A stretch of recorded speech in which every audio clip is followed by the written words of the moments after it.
Buenas noches. Buenas noches, doctor. Buenas noches, doctor.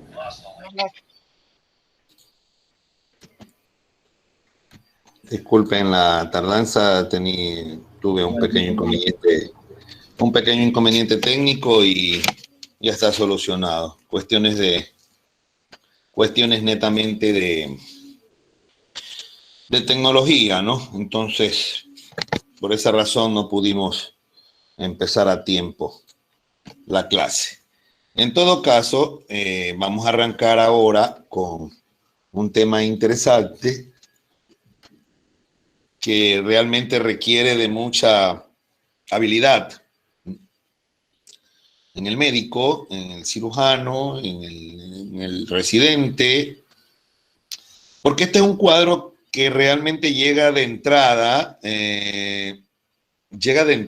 a una emergencia y quien la recibe no es precisamente el especialista en cirugía, sino que la recibe generalmente un residente, un interno, ¿no? Alguien de guardia, y lo recibe como una patología netamente clínica. Por lo tanto, hay que determinar su cuadro clínico, tratar de determinar sus características y encasillarlo en un abdomen agudo con resolución quirúrgica, ¿verdad? Con resolución quirúrgica o de resolución clínica. De manera de que es un cuadro y es un reto realmente para las personas que están allí, porque realmente son los que van a determinar esta situación, ¿verdad? Por lo tanto, vamos a ver lo que es su contenido, ¿no? El concepto de lo que representa ser un abdomen agudo, los tipos de dolor que conllevan o que traen los pacientes que presentan los abdómenes agudos. Recordar siempre que un abdomen agudo es una cosa impresionante en el sentido de que puede tener varios diagnósticos diferenciales. Por lo tanto, es una patología a la cual debemos definitivamente de clasificar bien, ¿no es cierto? Para poder, obviamente, tratarla de manera efectiva. Esa es la palabra, ¿no? Tratarla de manera efectiva. Y también tenemos los síndromes clásicos, ¿no? En los cuales intervienen lo inflamatorio, o sea, los procesos inflamatorios viscerales, el perforativo, que de alguna manera ya ustedes llevan algo adelantado, los oclusivos, que también ya llevan ustedes de alguna manera un conocimiento, los hemorrágicos, ¿no? Los de torsión, los síndromes compartimentales, y vamos a ver un grupo de patologías que se las denomina las tragedias abdominales. Hay generalmente en cirugía digestiva, más que todo, hay situaciones en las cuales uno puede observar lo que se denomina una tragedia abdominal. Y ya una tragedia abdominal, el mismo término lo indica, es un proceso realmente, una tragedia en el paciente que la va a presentar, ¿verdad? En la cual va a tener muy pocas oportunidades de mejoría inmediata o mediata, ya que va a representar mucha complicación en los pacientes. Su diagnóstico por imágenes y cuál es el abdomen agudo médico o clínico, ¿no? De los cuales les estaba hablando, cuando realmente son abdómenes muy dolorosos, pero que no representan una resolución quirúrgica, sino que se quedan en la resolución de tipo clínica, ¿no? Como por ejemplo los abdómenes agudos de tipo metabólico, que ya los vamos a ver, ¿verdad?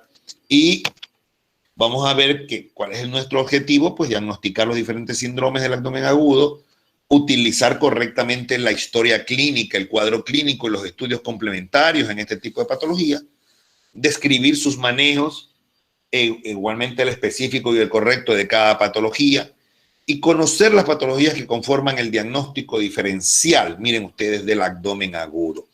Esto tiene que ver muchísimo, por ejemplo, cuando llega alguien con dolor, y como nosotros conocemos la cantidad de órganos que se encuentran en el uno tiene que hacer una división topográfica, que me imagino que en semiología la leyeron, la vieron, la estudiaron, como son los flancos, los hipocondrios, el epigastrio, el hipogastrio, las fosas ilíacas, tanto derecha como izquierda, es decir, una topografía del abdomen, y en el cual encasillamos ciertos órganos, ¿no?, de manera virtual que se encuentran en esa zona, de tal manera de que uno tiene que más o menos guiarse por la clínica, por lo que presenta el paciente en este tipo de patología.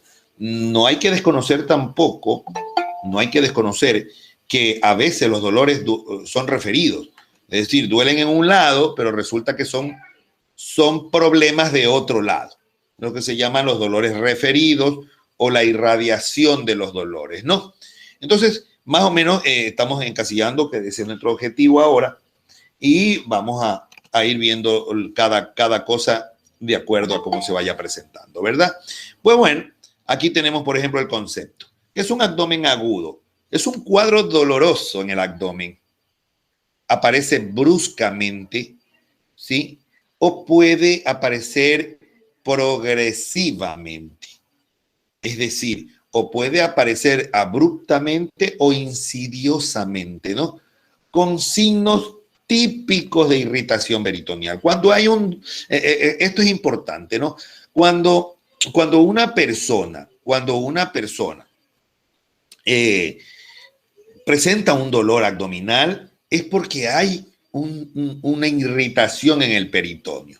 Y evidentemente que esto lo determina, ¿verdad?, para ver si esto se resuelve de alguna manera quirúrgica, ¿no?, que seguramente va a llegar a una peritonitis. Puede verse involucrados muchos órganos o pueden inclusive comprometer la vida de la persona. Aquella situación crítica que cursa con síntomas abdominales graves que requieren un tratamiento médico o urgente.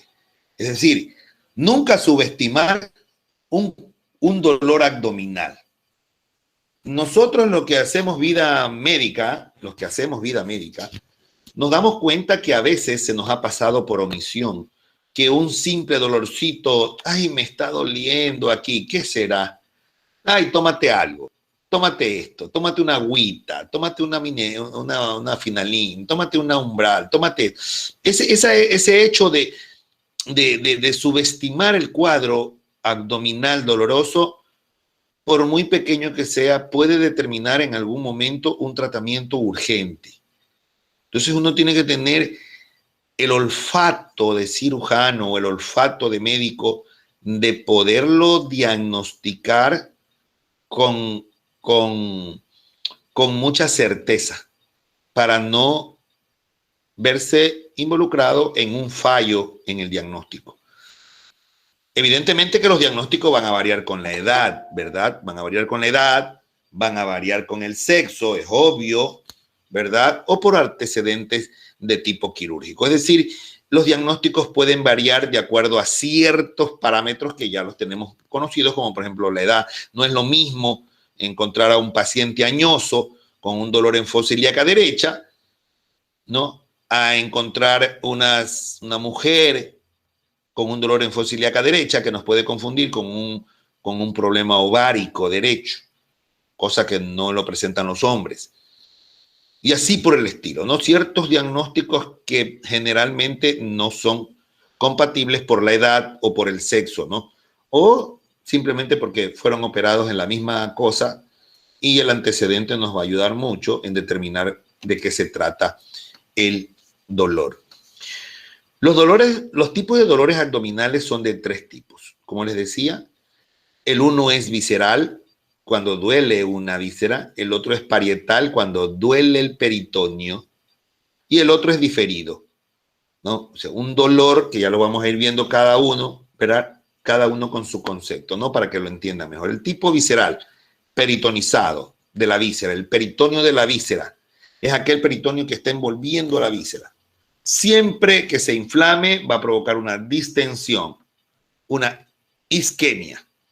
Y esto, evidentemente, como es de tipo doloroso, tiene fibras sensitivas nerviosas, esto va a viajar hacia las astas dorsales, como ustedes conocieron, ¿no? Y de ahí a los centros superiores del dolor, los que van a determinar, como quien dice, los que determinan prácticamente el dolor de la persona, ¿no? El grado del umbral del dolor.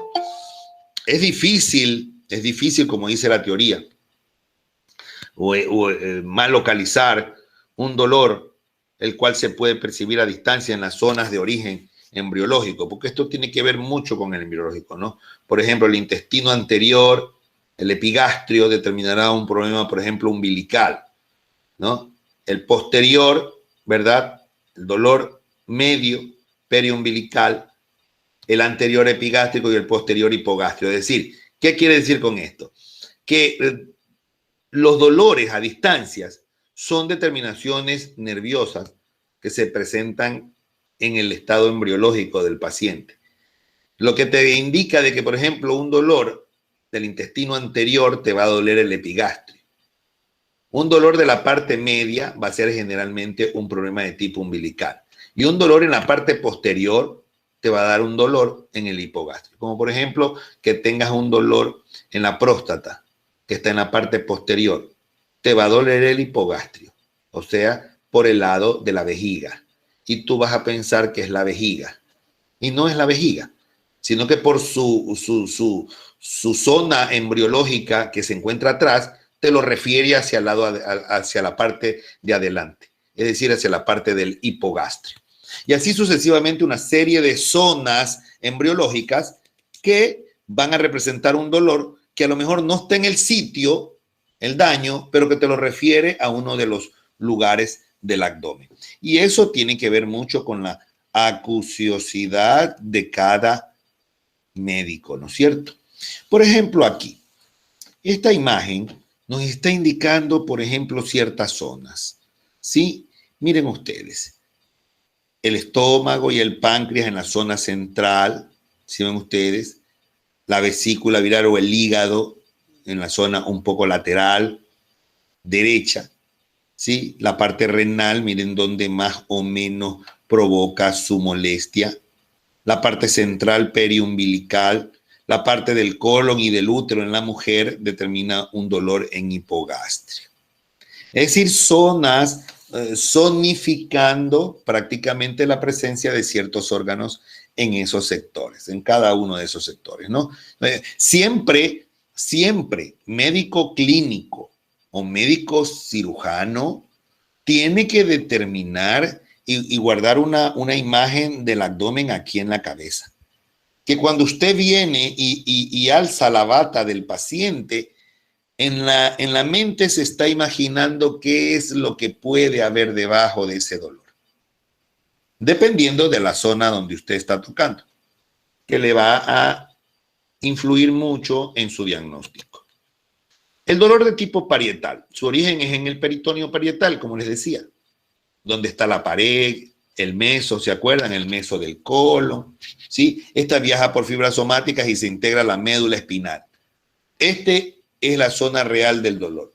Dolor es brusco, intenso, todo lo que tenga que ver con la parte central, ¿sí? Del peritoneo parietal, todo esto va a ser un dolor intenso, brusco, va a ser muy agudo, ¿sí? Este es el conocido Bloomberg, el conocido, ¿cómo se llama? Signo de Bloomberg positivo que le llaman.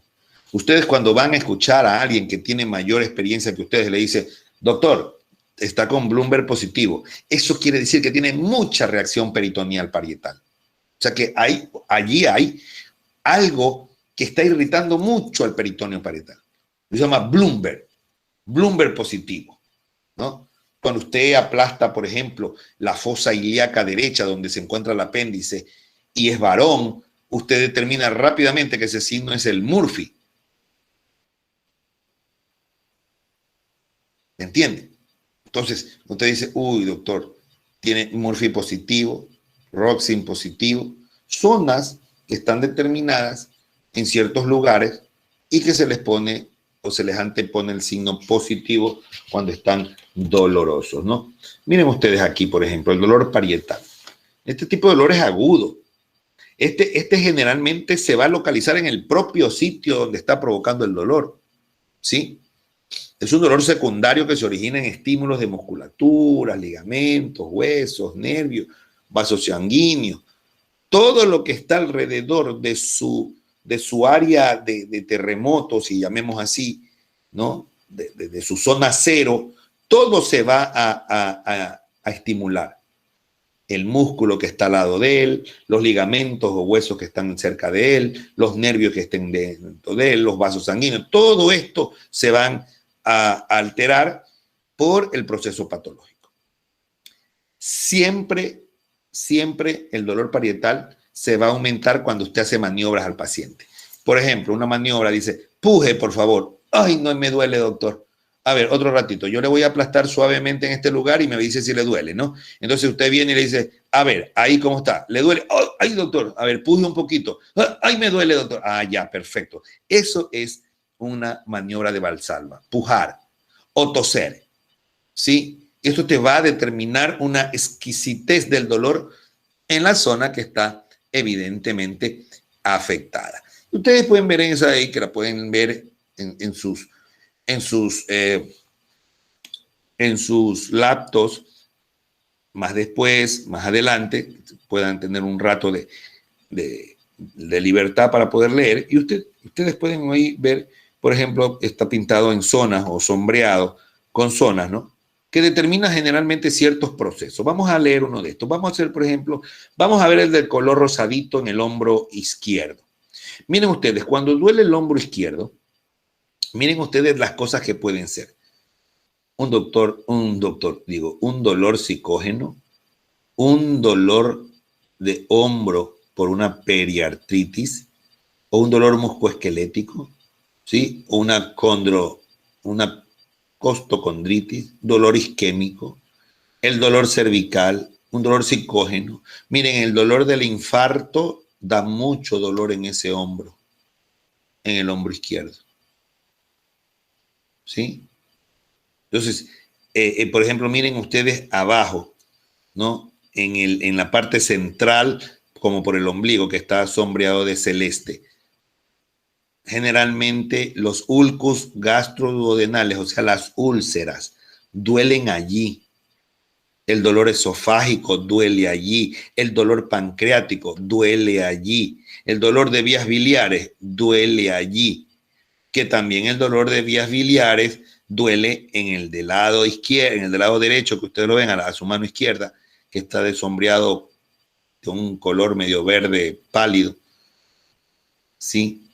Las vías biliares, el dolor pleurodiafragmático, etc. Es decir, uno debe de hacerse una imagen de todo lo que puede estar representando un dolor en ese nivel. Miren ustedes, por ejemplo, ahí una inflamación del peritoneo adelante. Tienen ustedes la cavidad peritoneal en eso. Y acá en el otro, miren el mapa mental que les decía.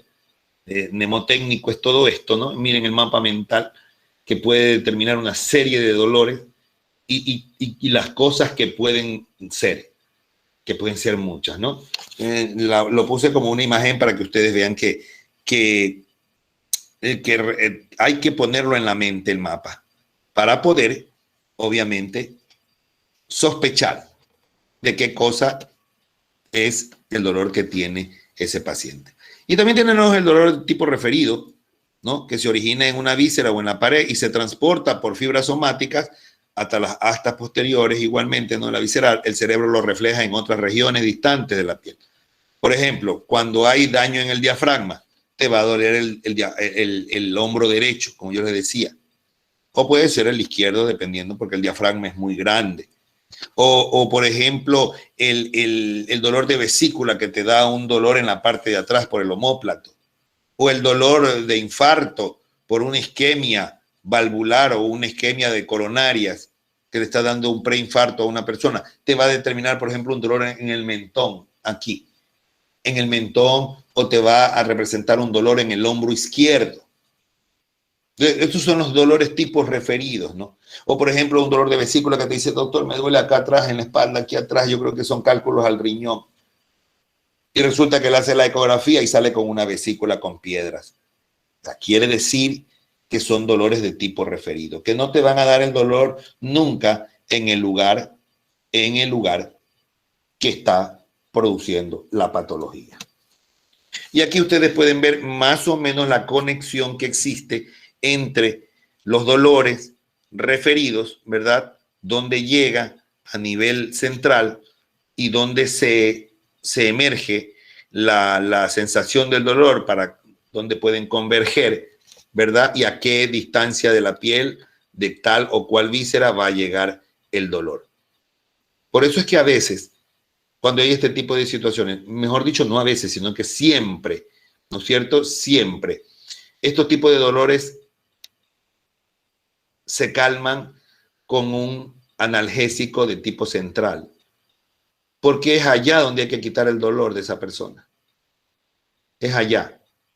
De tal manera de que ustedes pueden entender ahora por qué el dolor se calma con un analgésico, porque ustedes bloquean el dolor somático, el dolor a nivel de las astas posteriores del cerebro. Allá es que va el analgésico, ¿no? A provocar un bloqueo del dolor, de la inflamación. Esa señal dolorosa la va a bloquear, ¿sí? Y evidentemente que le va a quitar el dolor al paciente que la padece.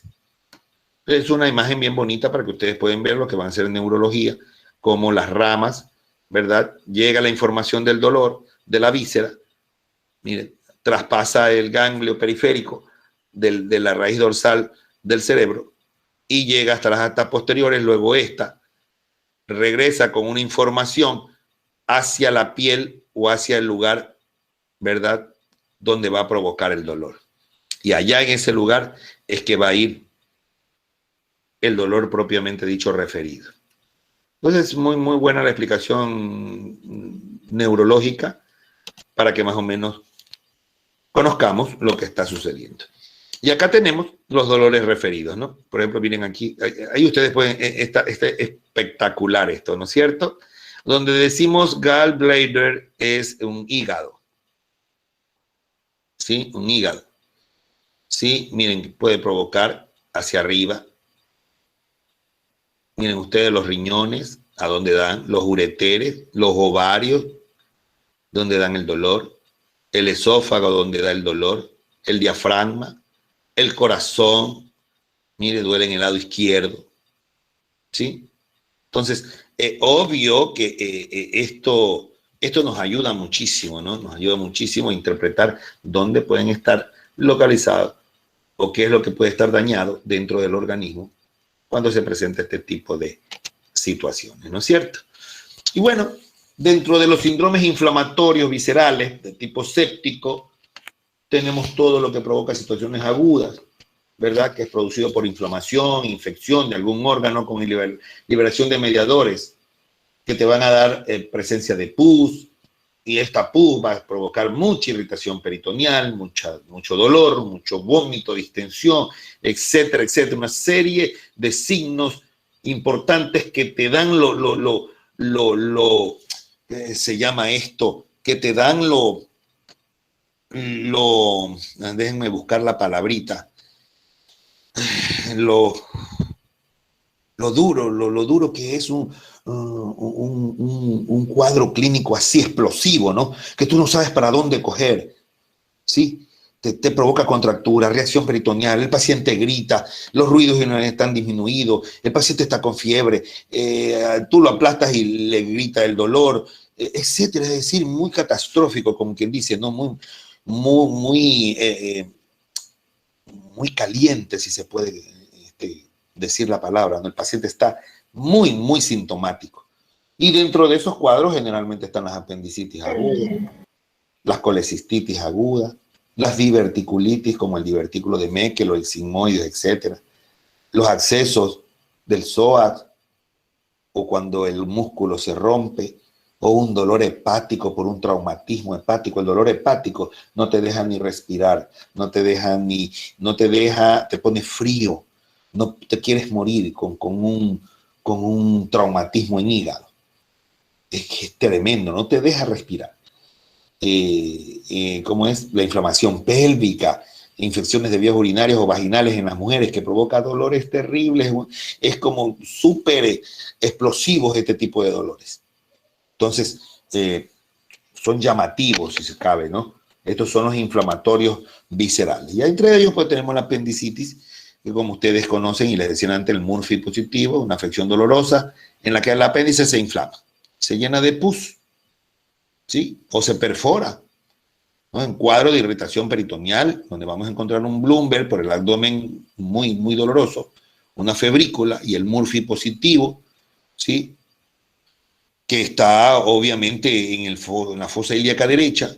Este proceso siempre va a dar una leucocitosis, siempre va a haber leucocitos por encima de 12.000, 13.000, 14.000, 19.000, 20.000. La PCR va a estar aumentada, positiva, ¿sí? Normalmente la ecografía te va a dar una imagen tubular del apéndice y recuerden esto que les está diciendo la teoría. Cuando ustedes en un informe de ecografía observen que la luz o el calibre del apéndice está con mayor a 6 milímetros, hay que entrar a operar a ese paciente. Si ustedes ya lo ven con 6 milímetros, éntrenlo, porque eso se va a seguir inflamando y a reventarse probablemente, ¿no? A perforarse. Normalmente la imagen tubular del apéndice es de 4 milímetros. Si ustedes ven un apéndice de 4 milímetros en su luz, esto no les representa una inflamación. Pero si la ven con 6 y más de 6 milímetros, definitivamente va a ser una apendicitis, ¿no? Un asa centinela siempre van a encontrar allí en la radiografía, líquido libre, ¿no? La tomografía puede demostrar imágenes en diana, que son imágenes pegadas unas a otras, ¿sí? Y la conducta determinante va a ser quirúrgica, ¿verdad? ¿Cuál es la técnica que vamos a ver? Pues bueno, hay 3 técnicas. La de McBurney, toda esta le vamos a enseñar más adelante. La técnica de McBurney, la técnica de Rocky Davis y la paramedia, la incisión paramedia, ¿no? Normalmente el apéndice puede tornarse de varios tipos cuando ya está patológica, ¿verdad? Tenemos la catarral, la apéndice supurada, la necrótica gangrenosa y la perforada. Dentro de las complicaciones que puede presentar una apendicitis aguda tenemos los abscesos, el plastrón apendicular, la peritonitis, la piel y flebitis, entre otras cosas que pueden de alguna manera complicar una simple y sencilla apendicitis aguda. Tienen que recordar, y esto a manera de enseñanza, la apéndice, según algunos textos, es la cirugía más fácil y la más difícil de hacer. Así está determinada en los libros. Es una de las más fáciles, pero en algún momento puede usted encontrarse como una de las cirugías más difíciles. Hace 4 días, el día viernes, me tocó operar a un paciente de 12 años con una apendicitis retrocecal ascendente terrible. No la encontraba por nada del mundo hasta que la encontré clavada en el ciego y no saben cómo tuve que sacarla. De una manera completamente fuera de las técnicas, ¿no? El paciente, por suerte, ya fue dado de alta hoy día, pero es para que ustedes vean que nunca hay que subestimar un cuadro clínico muy sencillo, como puede ser sencillo, como puede ser muy complicado. El diagnóstico diferencial, tenemos pues evidentemente los embarazos ectópicos, algunas inflamaciones pélvicas, las infecciones de vías urinarias, generalmente en mujeres, que provocan mucho dolor y muy parecido dolor y mucho escándalo en los síntomas cuando tienen estas patologías y no son apendicitis agudas. Pero miren todos los diagnósticos diferenciales que puede traer. Una diverticulitis, un Meckel, una colecistitis, un cólico renal, un cólico biliar, una neumonía de base derecha, una mebiasis, una fiebre tifoidea, una tiflitis. que esas cosas, por ejemplo, mebiasis, fiebre tifoidea, tiflitis, no se trata de manera quirúrgica. De tal manera de que son muy, muy parecidos los síntomas a eso. Y hay que estar determinando, obviamente, porque usted no puede darse el lujo de operar una mebiasis si no lo ha diagnosticado bien. Pues, ¿no? Obviamente la mebiasis no va a ir con una leucocitosis, para nada. La mebiasis no es pus, es una parasitosis. De tal manera de que no le va a dar ciertos parámetros que sí se los va a dar la apendicitis aguda. Aquí ustedes pueden ver las asas en diana, miren ustedes, son estas que están aquí, ¿ves? Les voy a enseñar. Miren esta, en diana, ¿sí? El asa centinela que se observa. Esto en la radiografía, aquí está el asa centinela, y aquí está el apilamiento de las imágenes en diana. Acá están mucho más grandes, mire, distendido el abdomen, perdón, el intestino, probablemente porque está inflamadísimo, ¿sí? Aunque esto es el lado izquierdo y el apéndice probablemente esté en el lado derecho, ¿no es cierto? Son imágenes que se ven en la radiografía y estas son imágenes que me permití sacar de mis evidencias de cirugías que realizo. Todas esas que ustedes pueden observar ahí son mías, son cirugías que las hicimos. A lo largo de todo este tiempo tengo muchísimas más, pero por efecto de tiempo, y he traído algunas que pueden determinar. Miren, por ejemplo, esa que está perforada en la primera. La segunda tiene un fecalito que provocó una inflamación terrible y al sacarla, sacamos el fecalito y bajó de tamaño, ¿no? Lo mismo la otra, mírenla, muy inflamada, muy dura. Se la nota como un, no sé, como un chorizo, más o menos, ¿verdad? Entonces, pueden ver ustedes, miren ustedes, una catarral, la que está a mano derecha es una catarral, arriba. Unos apéndices grandes, gangrenosas. Ahí pueden observar una, miren ustedes, muy inflamada, gangrenosa, con múltiples lóbulos en su estructura. Probablemente eso mide unos 12 milímetros que hubo que sacar, ¿no es cierto? Y aquí pues vamos a determinar más o menos las técnicas que utilizamos. Esa es la McBurney, es la típica incisión inclinada en ese lado, ¿verdad? Siempre tomando en cuenta la fosa ilíaca derecha, que es el lugar donde aproximadamente allí vamos a encontrar al apéndice, ¿verdad? Por su ubicación anatómica. Entonces tenemos el McBurney, que es en ese sentido, pueden observarla, cómo queda de manera virtual y cómo queda de manera real, ¿verdad? Incisión de McBurney. Aquí tenemos la incisión de Rocky Davis. La incisión de Rocky Davis es prácticamente una incisión lateralizada, transversal, ¿sí? De izquierda a derecha o de derecha a izquierda, como ustedes quieran llamarle, pero es una incisión en la misma fosa ilíaca derecha, pero que es de manera prácticamente horizontal, ¿sí? En realidad son mínimas, ¿verdad? Mínimas las diferencias, solamente que en la parte de afuera usted va a ver normalmente una incisión de tipo transversal. Es una incisión estética, funcional, ¿sí? Cuando uno opera, las técnicas son iguales por dentro. Haga usted una McBurney o haga usted una Rocky Davis, por dentro es lo mismo. Lo único que cambia es la disposición de la incisión en la parte de la piel, como usted quiera entrar, ¿verdad? Yo utilizo mucho estas técnicas para operar. Y esta es una de las que más utilizo yo, que es la pararrectal derecha, principalmente en varones. ¿Por qué razón? Porque miren ustedes, los varones generalmente hacen un proceso apendicular bastante agresivo, de tal manera de que si hay alguna situación que necesito más campo, yo me puedo prolongar hacia arriba y hacer una incisión bien grande hacia arriba.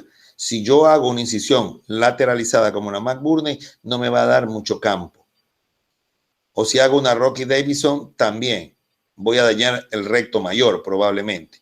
Esta es más funcional para poder hacer una cirugía de apéndice un tanto complicada. Entonces, si yo necesito abrir más campo, simplemente me extiendo hacia la parte superior y tengo el doble de incisión en la cual yo puedo generalmente manejarme mejor, ¿verdad? Y obviamente la sutura. Aunque si ustedes observan, eso se llama surjet. Eso es un tipo de puntada que se conoce como surjet, es decir, cose, da la vuelta y eso se va enredando y enredando y enredando y enredando hasta llegar a lo último y coser. Normalmente nosotros no hacemos este tipo de sutura. Sutura surjet se llama eso, o sutura continua, porque no para en ningún lugar, sino que va dando vuelta, va dando vuelta, va dando vuelta. Esto se hace en el lado de adentro. Generalmente es cuando se cose o se está suturando aponeurosis o se está suturando peritoneo, se hace este tipo de puntada. Pero cuando ya usted va a hacer tejido celular subcutáneo, la grasa o la piel, ya tiene que ser con puntos separados o con puntos intradérmicos. Pero no un surjet como el que ustedes están viendo allí, ¿no? Pero bueno, lo puse solamente como para que puedan observar el tipo de incisión que se hace en este tipo de patologías. Tenemos el síndrome abdominal perforativo, que es un cuadro súbito, ¿verdad? Un cuadro espontáneo, como quien dice, estaba tranquilo y empezó con el dolor. Eso es un abdomen probablemente perforado, ¿no? Siempre pensar en que estas cosas repentinas pueden deberse a una úlcera péptica o a un divertículo perforado o a un cáncer perforado. ¿Y por qué razón? Porque normalmente la apendicitis viene con dolor progresivo, que va aumentando su umbral paulatinamente al paso de las horas. Pero en cambio el síndrome abdominal perforativo no, es un cuadro súbito, espontáneo, rápido. Estaba bien comiendo y comenzó con dolor intenso. Sí, eso es signo de alguna perforación abdominal, signo de que hay un cuerpo extraño, ¿sí? Que está provocando eso. Una perforación atípica, por ejemplo, nunca vamos a encontrar, o sea, no es que nunca, sino que será muy extraño que sea una perforación de vesícula o una perforación de vejiga, a menos que sea por un trauma o a menos que sea por una perforación por arma de fuego o alguna arma blanca. Pero evidentemente son perforaciones, cuando hablamos de perforaciones súbitas, no está en nuestro diagnóstico que se perfore la vesícula, porque esa se inflama y al inflamarse va provocando dolor en el trayecto, pero no es dolor abrupto, tiene que haber un dolor previo.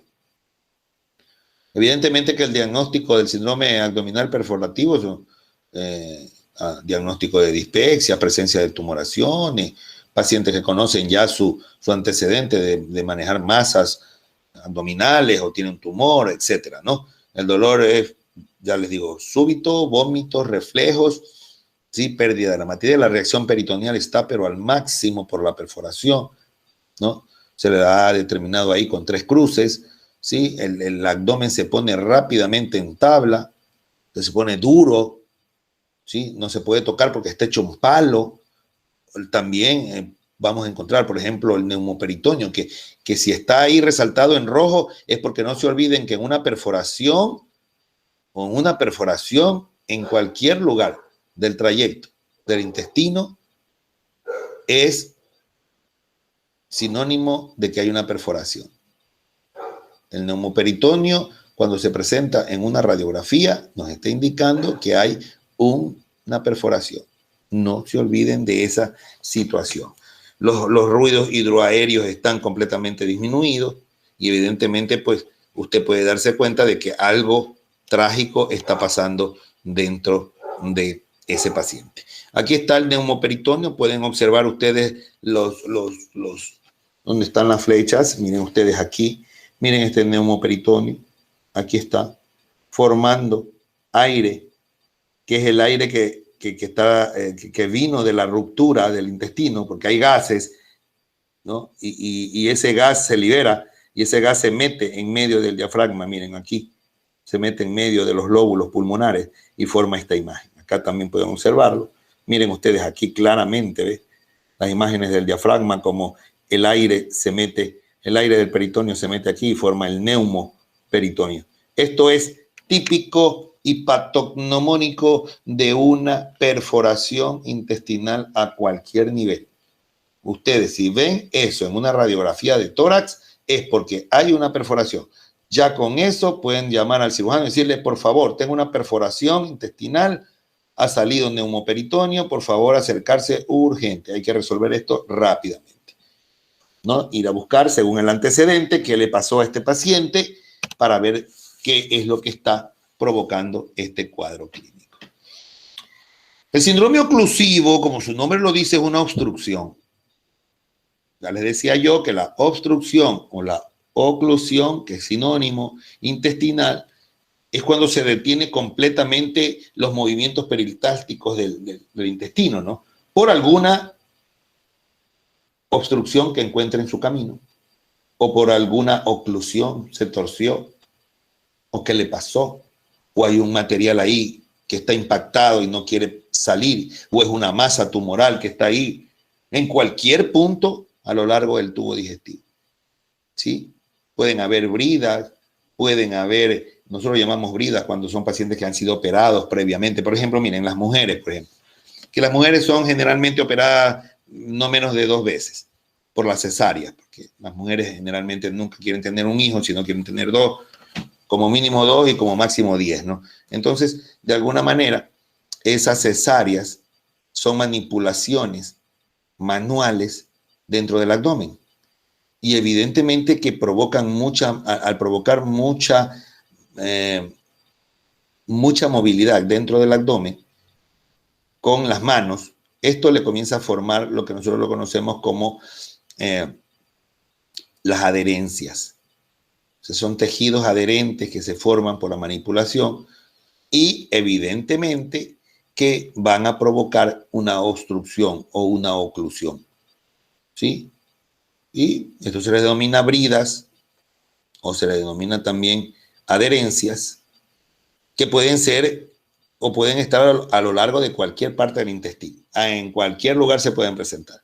Y puede ser también un cáncer del sigmoide, del colon, que está provocando una obstrucción y le está provocando este tipo de cosas, ¿no? Las hernias que se encarcelan, las hernias tanto de ombligo como las inguinales, donde se meten parte del intestino, y estas se tronchan adentro del anillo y se dan vuelta y ocluyen el intestino, provocan verdaderos problemas de necrosis intestinal, dolor intenso, dolor agudo, ¿verdad? Las hernias complicadas, las invaginaciones intestinales, de las cuales vamos a ver más adelante cómo se forman, ¿no?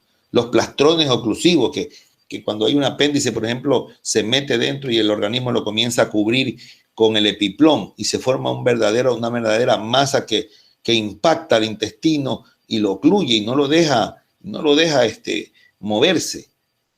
Y así por el estilo, ¿no? Como los vólvulos, más adelante vamos a ver todas estas cosas. Son cuadros que pueden provocar este tipo de cosas. Y lo que generalmente provocan es vómito. Aparte del dolor, una de las cosas que pueden pueden provocar es vómito. No hay eliminación de heces por abajo, no hay eliminación de gases, para nada. Lo que hay es vómito porque se regresa evidentemente, ¿no? La onda peristáltica choca con la oclusión o con la obstrucción y se regresa la onda, regresando todo lo que tiene su contenido dentro del intestino y lo expulsa a manera de vómito, ¿no? Este tipo de patología se diagnostica, ¿verdad? Con imágenes. Y siempre tener en cuenta que su diagnóstico tiene que ver mucho con los antecedentes de estos pacientes. Si han sido operados previamente, como les decía, hernias, cesáreas, tumores, ¿sí? El dolor cólico, si el dolor es de tipo fecaloide, están dándose cuenta que la obstrucción es bien abajo, porque ya lo fecaloide ya viene desde el colon. Entonces ustedes ya se pueden dar la idea de que si está con vómito fecaloide, la obstrucción está en la parte más caudal del intestino. Hay distensión, no expulsa heces, no expulsa gases, los ruedos hidroaéreos de lucha inicialmente, primero están luchando por querer pasar, ya después están abolidos completamente. Deshidratación por pérdida y secuestra de líquidos, ¿sí? Electrolitos generalmente se pierden allí. Y hay mucho timpanismo. Usted toca la barriga, le hace un golpecito con los dedos y le oye una campana. No es un timpanismo que hay generalmente en estos casos. La radiografía, vamos a encontrar distensión de asa, los niveles típicos, niveles hidroaéreos, ¿sí? En posición vertical, que ya lo vamos a ver ahorita. Miren, por ejemplo, estas distensiones abdominales. Vean ustedes esa distensión abdominal con circulación colateral, abdominal, miren ustedes, otra de acá, otra diferente. Esto nos está indicando generalmente que algo está pasando ahí adentro, ¿no? Probablemente está oclusivo o presencia de algún. Por eso tienen que determinar la edad. Si una paciente joven no van a estar pensando que es un tumor. Evidentemente que puede aparecer un tumor, pero generalmente por la edad a veces no es compatible. Pueden estar pensando en otra cosa. Pero si es un paciente añoso, un paciente de la tercera edad que ya tiene esto y abruptamente comenzó con esto, wow, tratar de determinar si no es una masa tumoral que tiene, ¿no? Porque por la edad. Y así, por la edad, se pueden determinar también muchos diagnósticos que ustedes pueden observar. Esta es una radiografía de una paciente con un síndrome obstructivo. Y miren ustedes cómo las líneas están apiladitas ahí, bien rectitas, ¿no? En la parte de abajo. No puede haber un nivel así. ¿Por qué? Porque significa de que el intestino está paralizado. Miren ahí. Todos están como a manera de montañas, ¿no? Pero bien rectitas en la parte de abajo. Esto nos está indicando de que ahí hay una obstrucción intestinal. Lo único que tienen que establecer es ver si es una obstrucción una obstrucción de resolución clínica o una obstrucción de resolución quirúrgica. Porque eso es lo que hay que determinar. Si este paciente se opera o si este paciente tiene una obstrucción metabólica producto de un desorden interno, que puede ser electrolítico, puede ser de diabético, de cualquier otro tipo. Pero hay que determinar a qué se debe esa obstrucción. Allí ustedes pueden observar los niveles hidroaéreos, ¿sí? Hay niveles hidroaéreos abundantes y hay que determinar si esto es por patología quirúrgica o patología de resolución clínica. Miren ustedes ese intestino, tremendamente inflamado, se notan muy claramente los intestinos, ¿sí? Muy claramente, miren los intestinos, y eso no tiene contraste, simplemente es una radiografía de pie,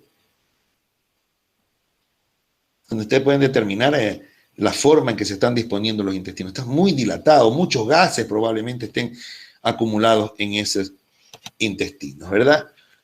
Y tenemos el síndrome hemorrágico, que evidentemente es muy complejo por la palabra mismo, hemorrágico, y que estos son, pero de urgencia, no de emergencia. Estos son cuadros de urgencia. Hay que entrar urgentemente a resolver el problema de este paciente porque está entrando en shock. Frío, hipotenso, sudoroso. Por la hemorragia, este paciente tiene que entrar con sangre, pídanle pintas de sangre. ¿Y en qué casos tenemos estos cuadros? En embarazos ectópicos, en ruptura de alguna víscera. Puede ser el vaso, un riñón, el hígado, el páncreas que se haya roto, ¿sí? Entonces, obviamente que tenemos que entrar rápido y con sangre. O, actualmente, una de las enfermedades hemorrágicas más comunes que está en nuestros días y que no se va todavía, no la podemos erradicar, que es el dengue, precisamente producida por los mosquitos, ¿no? No la podemos hacer nada porque lamentablemente esta enfermedad es provocada por moscos. Y mientras tengamos nosotros un país tropical, de clima tropical, no vamos a exterminar los moscos, ¿verdad? Y esta enfermedad evidentemente es hemorrágica, porque puede transformarse en hemorrágica, que daña los factores de coagulación y evidentemente que forma verdaderas hemorragias intraabdominales, que usted tiene que ir a arreglarlas rápido, porque de alguna manera le sangra todo. Hay que entrar a este paciente a limpiarlo, a lavarlo, dejarle drenes para que por los drenes salga todo lo que es esa hemorragia que está quedándose dentro del abdomen. Cuando el cuadro es ginecológico, los datos de amenorrea siempre son importantes. Sí, doctor, no me enfermé. Señora, no puede ser que esté embarazada. Probablemente, doctor. Ok. Rápido una ecografía para saber si no es un embarazo ectópico, ¿no? Hay que hablar de la ovulación de la paciente, los signos de hipovolemia. El dolor abdominal siempre va a ser discreto, pero después la irritación peritoneal obviamente le va a dar signos de shock. Dolor en los hombros por la hemorragia interna, al tacto vaginal, ¿no? Va a ser dolorosa, se va a prácticamente en el fondo de saco de Douglas al hacer el examen ginecológico con los dedos, usted va a encontrar una masa que es la masa de sangre que está en el fondo de saco que se le está acumulando a esta paciente. El hemograma evidentemente lo va a encontrar bajo, con signos de anemia, y la prueba de embarazo positiva, pues esto nos está indicando de que hay un embarazo que no está en el útero, sino que está fuera de él y que se ha roto probablemente, provocando un problema serio. Hay muchas mujeres que se han muerto, por ejemplo, por embarazos ectópicos rotos, pues no lo detectaron a tiempo porque entró en shock hipovolémico, porque se infartó inmediatamente después del shock hipovolémico, etcétera. Hay un gran considerable número de personas, mujeres que han muerto y que no lo contaron. Hay muchas que lo han contado, ¿no? Pero esto es de detección completamente rápido. ¿Por qué? Porque hay que entrar a hacer un lavado peritoneal, ¿sí? Van a ver ustedes que hay líquido sanguinolento, hemorrágico, libre en la cavidad, y esto hay que sacarlo. Dejar drenes, sacar la trompa que está rota y se acabó el problema. La resolución es bastante sencilla, pero es muy complicada cuando usted entra recién y ese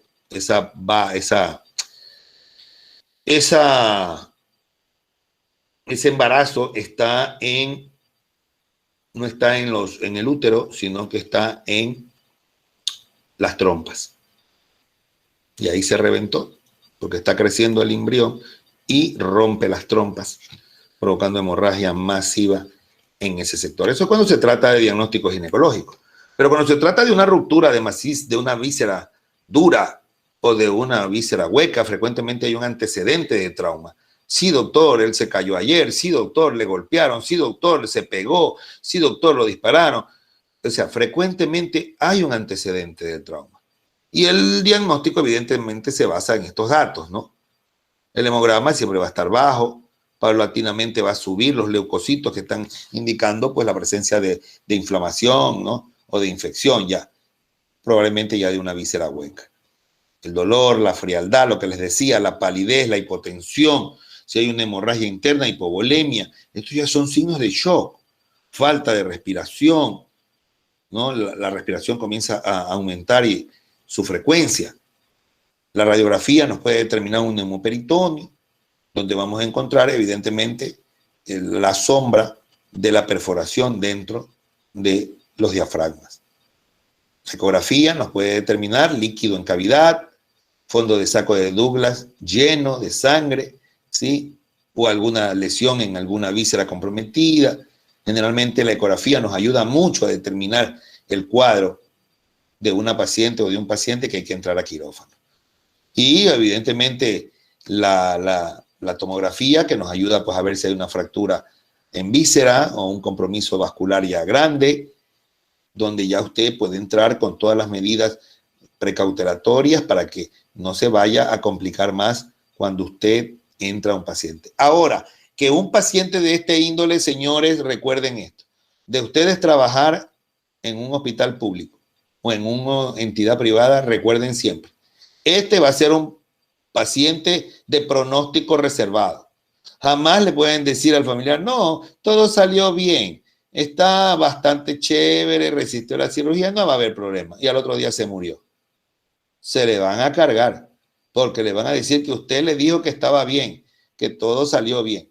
Y no es así. No hay que subestimar estas cirugías o estos cuadros clínicos. Tienen siempre que ser objetivos y decir, es de pronóstico reservado. Hay que esperar 48 horas su evolución a ver qué camino toma, ¿no? Ya ustedes saben, si toma el derecho, pues bienvenido otra vez. Y si toma el izquierdo, al fondo a la derecha. Cosas que ya uno sabe cómo se manejan normalmente, ¿verdad?